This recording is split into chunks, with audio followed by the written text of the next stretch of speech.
تو علی رضی اللہ عنہ کو وہ نام پسند آ گیا، یعنی جس کو نام پسند ہو نا اس کا اپنا لقب کے لحاظ سے پھر اس کو ویسے لقب سے پکارے۔ اگر کسی کو لقب اپنا پسند نہیں آ رہا، فار ایگزامپل کسی کو اتنے برے نام سے اس کا لقب دینا، تو جو جانوروں سے مشابہ ہو، کسی چیز سے مشابہ ہو، تو اس کو برا لگتا ہو، تو وہ ایسا لقب نہیں دیا جائے گا، لقب اچھا ہونا چاہیے، پھر دے سکتے ہیں، پھر کوئی حرج نہیں ہے۔ اس کے بعد بعض الظن یعنی کہ گمان کے بارے میں بتایا کہ بعض جو گمان ہوتے ہیں وہ گناہ ہوتے ہیں۔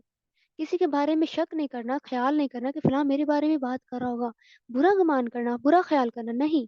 ایسا نہیں کرنا، تب بھی انسان کے دلوں میں میل آتی ہے، بیماری آتی ہے، گناہ کی طرف انسان کا دل مائل ہو جاتا ہے جب انسان بدگمانی کرتا ہے،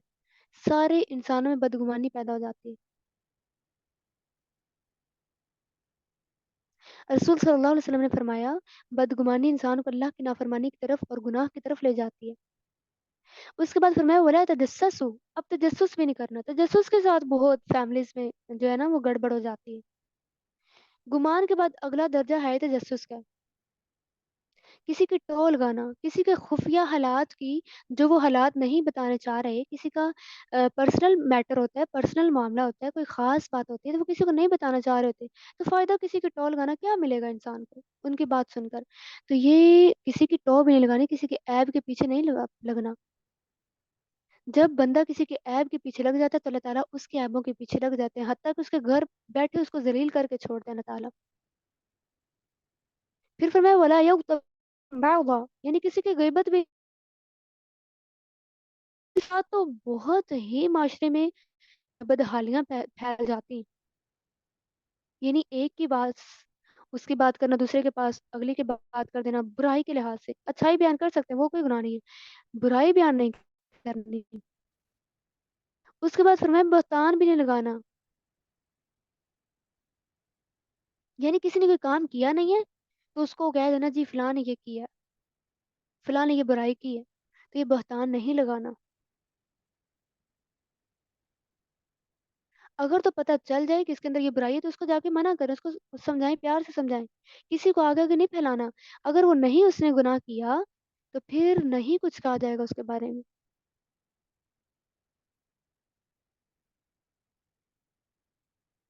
تو اللہ تعالیٰ ہمیں ان تمام برائیوں سے محفوظ فرمائے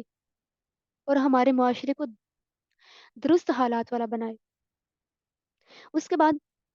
ایمان والوں سے خطاب ہے، آیت نمبر 13 میں فرمایا یا ایھا الناس انا خلقناکم من ذکر و انثی، یعنی انسان کو اللہ تعالیٰ نے قبیلوں والا بنایا ہے تاکہ ایک دوسرے کو پہچانے، اللہ تعالیٰ نے عزت دیا انسان کو، لیکن انسان خود ہی اپنی عزت کو خراب کر بیٹھتا ہے۔ تو جو عرابی تھے نا وہ کہتے تھے ہم ایمان لے آئے، تو فرمایا تم لوگ ایمان نہیں لائے، اب ان کے ایمان کے بارے میں بتایا جا رہا ہے کہ وہ کہتے ہیں ہم ایمان لے آئے، لیکن اللہ تعالیٰ فرمایا تم کو لوگ کو سلام لے آئے، ہم نے سلام قبول کیا، کیونکہ ایمان جو ہے نا وہ دل میں داخل ہوتا ہے، اسلام تو بظاہر بھی ہو جاتا ہے لیکن ایمان کا دل سے ہونا بہت ضروری ہے۔ فرمایا جو اگر تم اللہ اور اس کے رسول کی اطاعت کرو گے تو تمہارے مال میں کوئی کمی نہیں کیا جائے گی۔ ایمان والوں کو خطاب کیا جا رہا ہے کہ جو ایمان والے ہیں، اللہ اور اس کے رسول پر ایمان لاتے ہیں، ان کی بات مانتے ہیں، پھر وہ شک بھی نہیں کرتے، وہ جہاد کرتے اپنے مالوں کے ساتھ، اپنی جانوں کے ساتھ، یہی لوگ سچے ہیں۔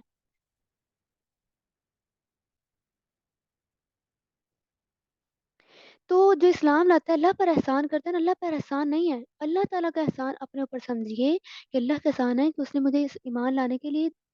ہدایت دی۔ تو انسان کو احسان نہیں جتلانا چاہیے کہ میں ایمان لے آیا، اللہ تعالیٰ تو زمین و آسمان کے غیب کو جانتا ہے، وہ تو دیکھنے والا انسان کے اعمال کو کیسا عمل کر رہا ہے، اسی لیے انسان کو احسان نہیں جتلانا چاہیے۔